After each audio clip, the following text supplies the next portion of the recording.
पाए। साथ ही में मैं मुख्यमंत्री जी से निवेदन करती हूं कि हमारे चांचोड़ा बीनागंज में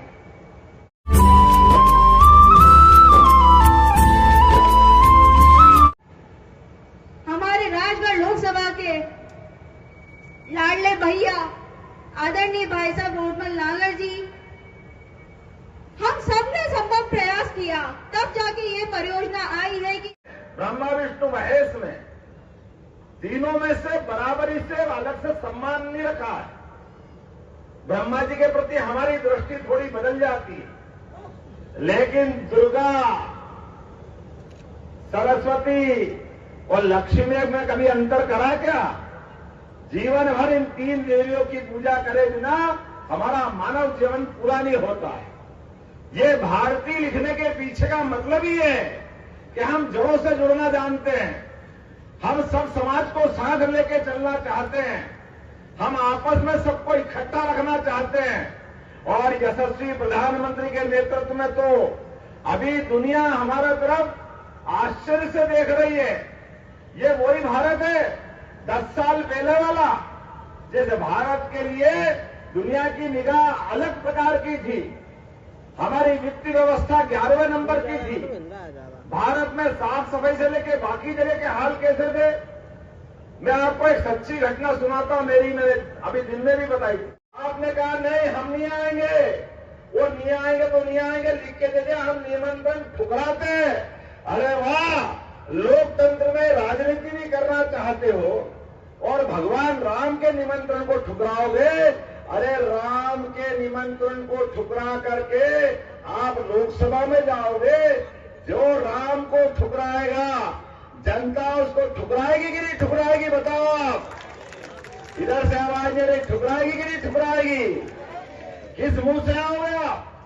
भगवान राम के निमंत्रण को ठुकराओगे, आप वोट मांगने आओगे, अपने आप को बड़े पता नहीं क्या क्या कहलाते हैं, लेकिन ये भगवान राम के लक्षण आपको शोभा नहीं देते, भगवान राम का अपमान आपको शोभा नहीं देता।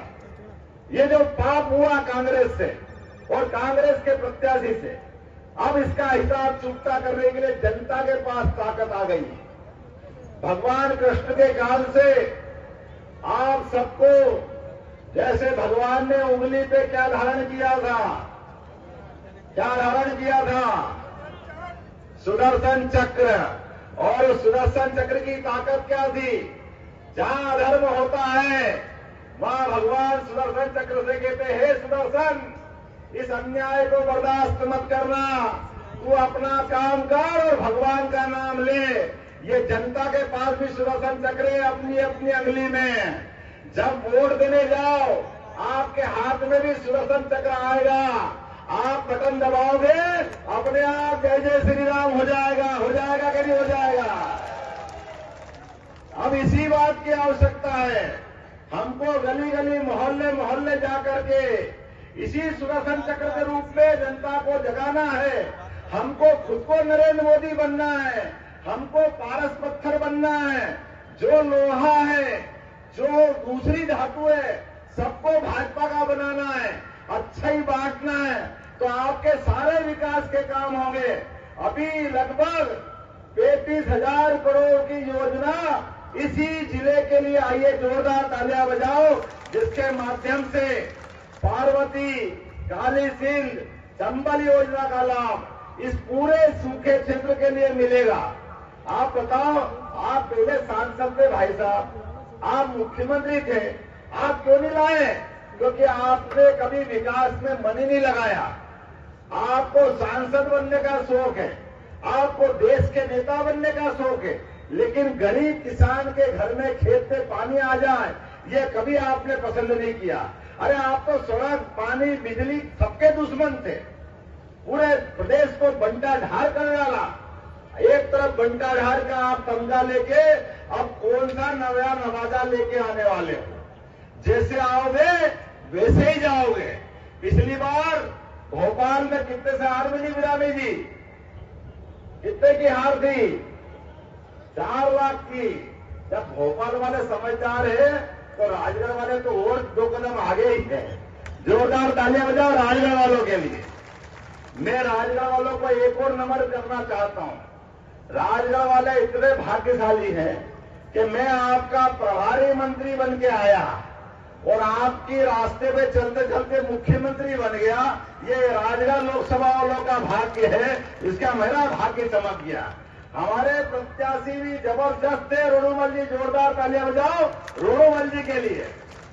हमारे प्रत्याशी जबरदस्त है, इतना विकास का काम करते, इतना विकास का काम करते, और काम करने में कई बार कहीं को डांट देते तो मैं रोकता हूं, भाई साहब आप लोगों को फिर चुनाव लड़ना है। ये कि चुनाव तो लड़ूंगा लेकिन विकास के मामले में कुछ नहीं सुनूंगा। ये जबरदस्त प्रत्याशी है, इतना अच्छा काम करते कि सारे लोकसभा के सांसद के सामने रोडूमल जी से अपने यहाँ किए गए काम का प्रेजेंटेशन करवाया। एक तरफ रोडूमल जी है जो जबरदस्त प्रत्याशी है, और एक जबरदस्ती का प्रत्याशी आपके बीच में आया है जिसने जबरदस्ती कांग्रेस के टिकट देने के बाद उनने क्या कहा, मेरी तो इच्छा नहीं थी लेकिन पार्टी ने कहा तो मैं क्या करूं। जो लड़ने के पहले ये बात बोले उसका उठाव ना हुआ कि नहीं हुआ? जोरदार ताली बजा के बताओ, हुआ कि नहीं हुआ? जिस व्यक्ति के मन में चुनाव लड़ने के पहले अगर अपने चुनाव में जीत की ललक नहीं है, जीतने की इच्छा शक्ति नहीं है, उसका कौन साथ देगा? वो साथ उसका देते हैं जो मन से, वचन से, कर्म से, पवित्रता से और भगवान में विश्वास से आगे बढ़ता है।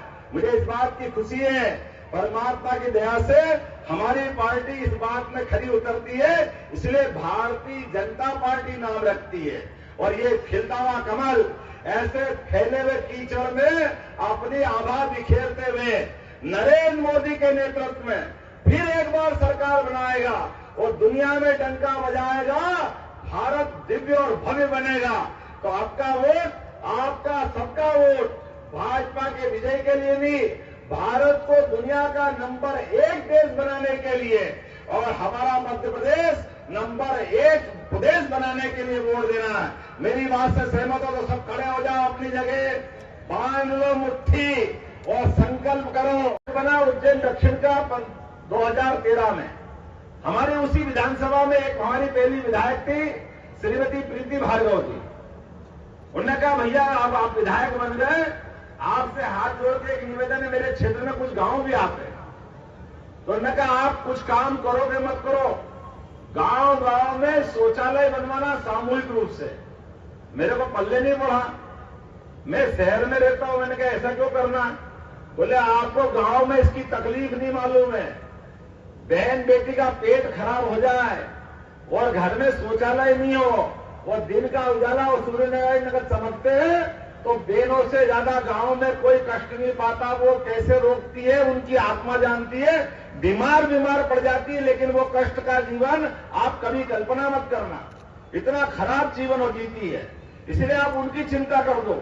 मैंने कहा मैं जीत तो गया, विधायक ने दी 1 करोड़ थी उस समय, मैंने कहा मैं क्या कर लूंगा, लेकिन मुझे मालूम नहीं था भगवान जो होता छप्पर फाड़ के देता है। अगले साल प्रचंड बहुमत से नरेंद्र मोदी की सरकार बनी और सबको शौचालय देने का अभियान चलाया। जोरदार तालियां बजाओ नरेंद्र मोदी जी के लिए। आज चांचौड़ा में मैं अपने लोकसभा प्रत्याशी के लिए आज भाई दूज उत्सव के साथ भाजपा के कार्यक्रम में शामिल हुआ। मुझे इस बात की प्रसन्नता है कि क्षेत्र के अंदर जबरदस्त लहर चल रही है और जिस प्रकार का वातावरण बना हुआ है भाजपा में, पूरे देश में माननीय नरेंद्र मोदी जी के नेतृत्व में तीसरी बार भाजपा सरकार, फिर एक बार भाजपा सरकार वो परिलक्षित हो रही है। हजारों लोगों की मौजूदगी में जिस प्रकार का हमारी अपनी यहाँ की विधायक और हमारे सांसद जी और सबके साथ में कार्यक्रम सम्मिलित हुआ, मुझे संतोष है इस बात का कि इस प्रचंड लहर में भाजपा ऐतिहासिक वोटों से जीतेगी और क्षेत्र के अंदर पार्वती, काली सिंध और चंबल योजना का जो नया हमने एक MOU किया राजस्थान और हमारे साथ में, इसका लाभ पूरे क्षेत्र उठाएगा और बड़े पैमाने पर खेती और पीने के पानी का इंतजाम होगा। ये गुना तक जाने वाला है। मेरी अपनी ओर से अच्छी इस पूरे कार्यक्रम की बधाई।